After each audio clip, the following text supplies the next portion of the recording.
Hi, I'm Diane with SewBatik, and today we're going to make a lark tee using our Batik Cotton Jersey Knit.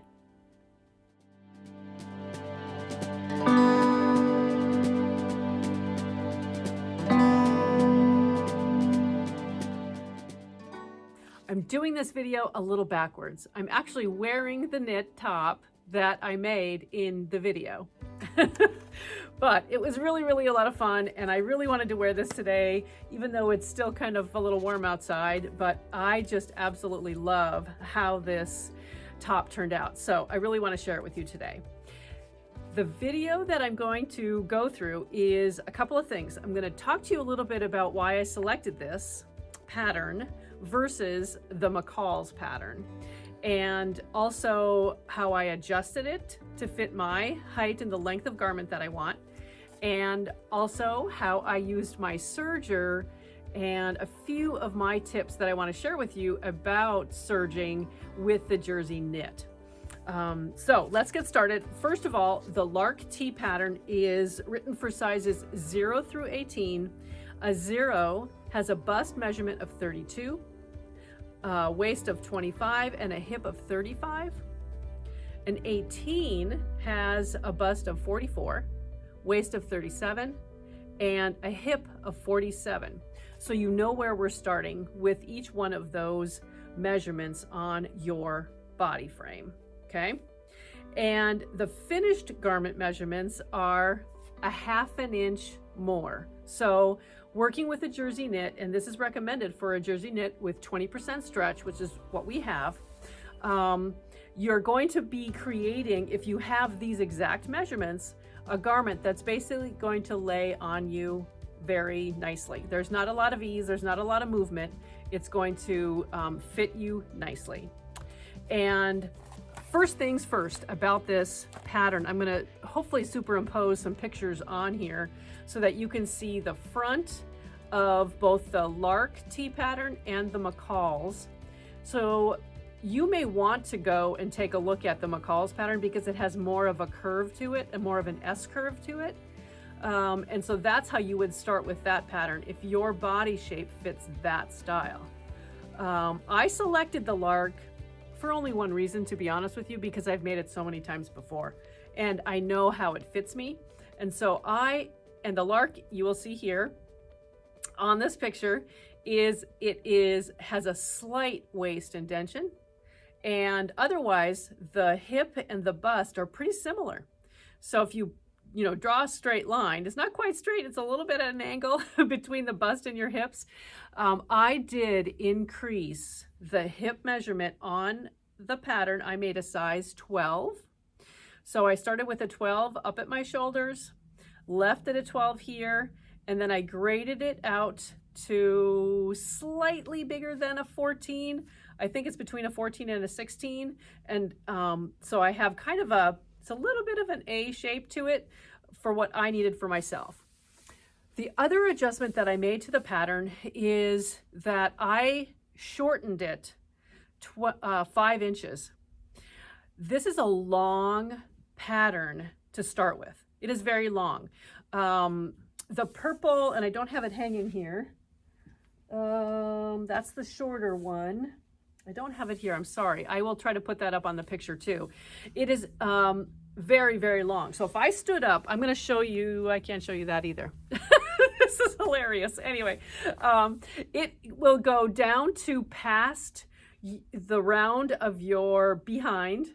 That's how long it is. It's really long. So definitely take your pattern, this Lark pattern, put it up against you, or better yet, grab your favorite t-shirt and lay it against the pattern piece, and you will know how much to lengthen or shorten your pattern piece before you cut this out. So I ended up with a top that measures about 23 inches long or 24 inches long, and I love it. It's perfect. It fits right over my hip area, and it's so comfortable. And I think I have a picture of that too, where I can show you on our fabric how I laid out the pattern pieces. And let's talk about that for just a little bit. The pattern pieces are basic. They're the front and a back that are on a center fold. And then there's your sleeves, and then there's a band, your neck band. I have a V-neck. And so you could choose a round neck, the crew neck, or the boat neck as well. So whatever neckline you prefer, make that, because the instructions in the pattern are very similar. The V-neck is just a little bit different because of the center V, of course. So I lay my fabric out on my cutting mat. I fold in the selvages, and then I use my folds for my front and the back of my garment. The center then is wide open. So that is where I lay my sleeve. With the 3/4 length sleeve, I first cut out my front and backs so it frees up the space in the middle of the fabric. And then I fold my fabric onto itself and I cut out my sleeve. So this top took 1.25 yards of our 72-inch wide jersey knit. And then I also talk a little bit about the neckband that we use on this top. I had a question this week from a customer. It was a perfect question. Since we have a jersey knit that has 20% stretch, do we increase the length of our neckband because of maybe the reduced stretch on that fabric? Because normally if you put a neckband on a knit fabric, you can see that you need to have the stretch in it to go around your neck. And my first answer to her was, no, I don't make a change to it at all. But indeed I do. And so I have since communicated with her and fixed my answer and corrected myself, because what I did is I actually lengthened my neckband by I did it too far. I did it by 2 inches because I didn't want to have to stretch it. It was really going to need to stretch your neckband to get it on here. And I didn't want to do that. I didn't want to overstretch it. So my recommendation is to add 1/2 inch, which is to both sides then, so you're adding 1 inch to that neck band so that you don't have to stretch it so excessively in order to put it on your garment. So that is one recommendation, but you'll see that in the upcoming steps that I went through to create my Lark t-shirt. And let's just jump into that. I'm going to take you through first a little quick instructional on how to stitch and how to know that you're consistently stitching 1/4 inch on your serger, because I primarily used my serger. And then I'm going to take you through the rest of the steps of making this top. And we'll come back at the very end, and I want to share a couple things with you. Let's get started stitching. The first thing I do is double check to make sure I have the right needles in my serger, and I'm going to do a 4-thread overlock. So I replaced my jersey needles with 2 of the Oregon jersey needles, and these are the 80/12, and we have these on our website. And I take a piece of fabric that is the remains of whatever I'm cutting out, because I want to test the stitching. And I just simply find a straight edge on my fabric. And this particular pattern, the Lark pattern, has 1/4 inch seam allowance. And so what I do, just to make sure I'm on track with my serger, is I take a ruler and mark 1/4 inch away from the edge. And I'm just going to do it right along there. And I'm just using a regular pen, because I'm doing a test. I want to make sure my stitches are correct, they're accurate, they're not stretching one way or another, and that I know exactly where to put this line on my serger. So I'm going to shift this over a little bit, and hold on, hopefully I won't get this too wonky for you here. And I'm just going to put this underneath the needle. I want to show you something though. Since this is a 4-thread overlock, I have 2 needles in here, a left and a right, and the second notch in on my particular serger, and this is a Baby Lock Evolution, is my left needle. So I want to make sure that my stitch line is right there, and I have to measure 1/4 inch to the inside. That's my 1/4 inch. I have my knife engaged, so that's up. And I'm going to slide the fabric underneath the serger, presser foot right there. I'm going to drop it down. So now I have my 1/4 inch line marked right here. And that's the second one in, which is matching my left needle. I just want to always make sure that I know exactly where to put the edge of my fabric when I'm serging, because obviously I'm not going to draw a line on my fabric. But I am going to make sure that the knife is engaged to cut this off, okay? So we're really not cutting off very much, if of anything, when we serge this t-shirt. So let's get serging, and I'm just going to do this right now to do my little test, keeping this line right on that second little notch. And even though that's gone, I'm just going to run this off.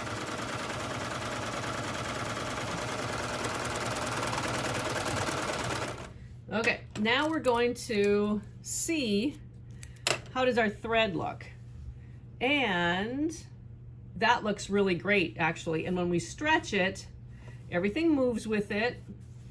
And so now I can see that my line is right underneath that first stitch line. And that's my 1/4 inch. And we basically didn't cut anything off the edge at all. So if you need to make any adjustments to your sewing or your serger, adjust the width of your stitch to be exactly what you want it to be, because you can adjust this to be smaller and cut off a little bit more of your fabric to make sure that your fabric is even as it goes through your serger, or move it out and it won't cut anything at all. So just play with your machine, make sure you understand what a 1/4 inch is, because that's all we're taking off our fabric. The first thing we're going to do is match right sides together of our knit and serge or stitch with your sewing machine a 1/4 inch seam allowance across both of the shoulder seams, and press it towards the back, or if you did use your sewing machine, press it open. Our shoulder is now sewn, and I've taken a moment to press the seam towards the back of the garment. And hopefully you can see this okay. It's kind of a dark color on the top of my ironing board cover here. And I'm going to move this just slightly towards me here. And next, what we need to do is we're going to add our sleeves. And it's not an inset sleeve. We're just going to add the sleeve in the open curve of the arm. And find your top notch, and with right sides together, we want to pin this to the arm. And all I do is pin each notch area. I don't pin it all the way, because what we're going to do on the serger is simply, I shouldn't say the word stretch, but we do pull the fabric because we want the sleeve to fit nicely into the arms, the arm opening. And then I connect also, I'm going to put a pin right here at the edge. And now remember that you have double notches on the back side of your garment, and then you have a single notch on the front of your garment. So make sure that those are the notches that you're matching when you have your right sides together of your garment. Now what we're going to do is go to the serger, and we may have to stretch the opening on the garment, not the sleeve, but the opening just slightly to inset our sleeve.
So here is what this looks like with the sleeve attached, if you can tell. And I'm going to flip this. Let's see, there's our sleeve right there. And I really didn't have to do much pulling of any kind or stretching to get the sleeve to match the arm side. So let me turn this inside out, because what I want to do is flip this around so you can see, and always look for a couple of things when you're working with a 1/4 inch seam allowance as well. There were notches that we cut into the fabric, and when you're working with a 1/4 inch seam, you really can only make just a hint of a notch. Otherwise, you may be cutting right into your 1/4 inch seam, and we don't want to do that. So either mark it with a pencil, your marking pencil, or do a really tiny snip instead of a full snip. And you can always adjust or go back and sew again, but we don't have anything showing up here, which is good. So this is going to look really, really nice. I really like how that turned out. So I'm going to go and add the sleeve to the other arm opening here, and then we're going to come back and do the next step. Our sleeve is now attached, and the next step is to stitch up our sleeve side seam all the way through the side seam of the garment down through the hem. And I want you to think about something though before we do that. How are we going to finish the hem of our sleeve? One option is to simply finish our edges and then come back and do a cover stitch to seal the edge of our sleeve. I'm not going to do that tonight. What I want to do though is I want to take, while this is open, I'm going to overlock the edge of my sleeve, and then I'm going to stitch up the side seam. It'll make it so much easier when I then flip this to the wrong side, and using my sewing machine, I'll just simply top stitch the hem to the sleeve opening. And I think I'm going to do the same thing to the hem of the garment as well. I just want to finish this tonight for some reason. I don't know why. But I think it's easier for me than to switch my serger around to be a cover stitch machine. I just decided that for this particular garment, I'll finish the hem, and then I'm going to stitch this up. And the next step will be our neckline. Okay, I have the shirt ready to go. Okay, let me get it back in here into the view. And here's our shirt so far. The sleeves are sewn, the side seam is sewn, and I'm working with a V-neck. And so the next thing we need to do is add our neckline. So you might be doing a round neck. I'm going to set this aside for a moment, but you might be doing a round neck, a boat neck, a V-neck, whatever it happens to be. So find your neck binding here and make it according to the size that you need. And I want to share with you that I did cut this V-neck longer. My concern is a little bit about the stretch of our jersey knit, even though I think it's okay because it's 20% stretch. I made it a little bit longer, like about an inch longer. The fold line is over here and the sewing V markings are over here. The reason I did that is I don't want to have to stretch the neckline that much. And so for me, I like it just to be loose, to lay flat. I'm going to try to stitch this on and I'll let you know how it goes. But here is what it looks like once you've sewn your right sides together, folded it in half, and pressed it. So now it's ready to sew to the right side of our garment. So that's what I'm going to do next. And I'm going to line it up right sides together and serge right along here. And I'll come back and show you what it looks like. And I'll share with you how it fit.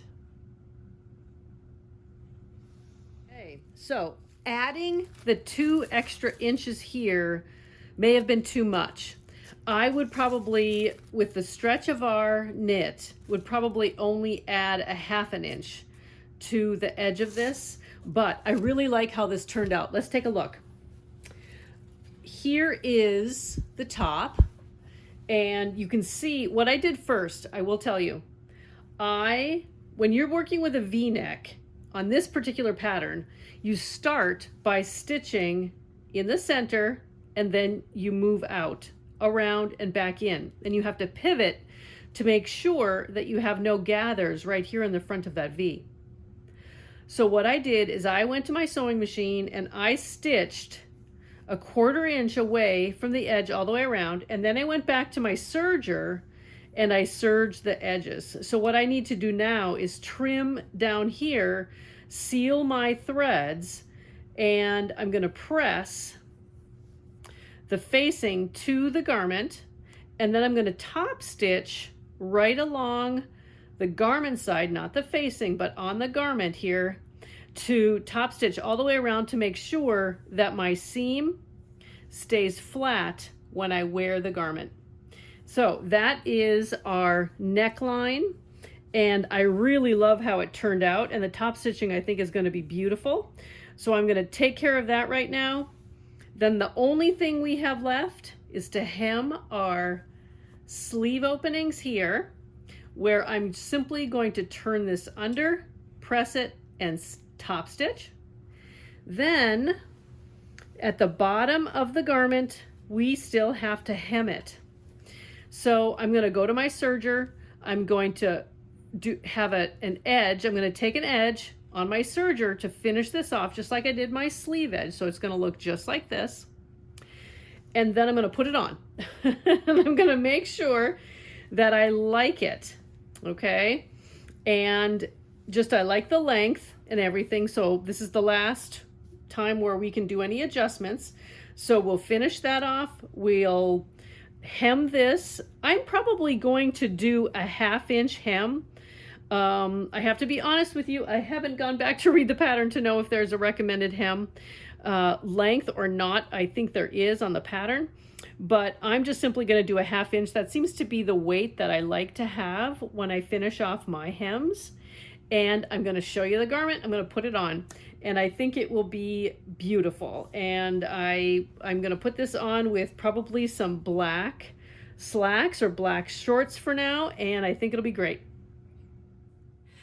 Okay, so now you've finished our instructional video on how to make this Lark tee, and I have to tell you, it is something that you can make in an evening, following each one of the steps. It took me multiple days simply because I'm trying to video and do other things at the same time. But I have fabric at home that I washed up, getting ready for many, many more of these t-shirts. And I think you're really gonna enjoy making these. So on our website, you will see the Lark pattern as well as the other 3 t-shirt patterns that we talked about this last Fabric Friday. And today's the last day for the sale on the patterns, as well as our grouping of what we called autumnal shades of the jersey knit itself. And this is one of them. And this is I never said this up front, this is the Phoenix motif in the color of Natural Sapphire. And I really love it, and I love how it looks with black slacks, and I have a pair of black shorts as well, and it's just wonderful. So we also have fashion duos where you can buy the pattern, the fabric, all together with a savings. So even if you miss our little sale that we're doing right now, just know that the combination of any pattern and fabric and notions is always discounted. So hopefully you enjoyed this little tutorial, and give us some comments below. If you're not a subscriber to our channel, please do, and have a wonderful time sewing up your Lark. So keep sewing, smiling, and sharing.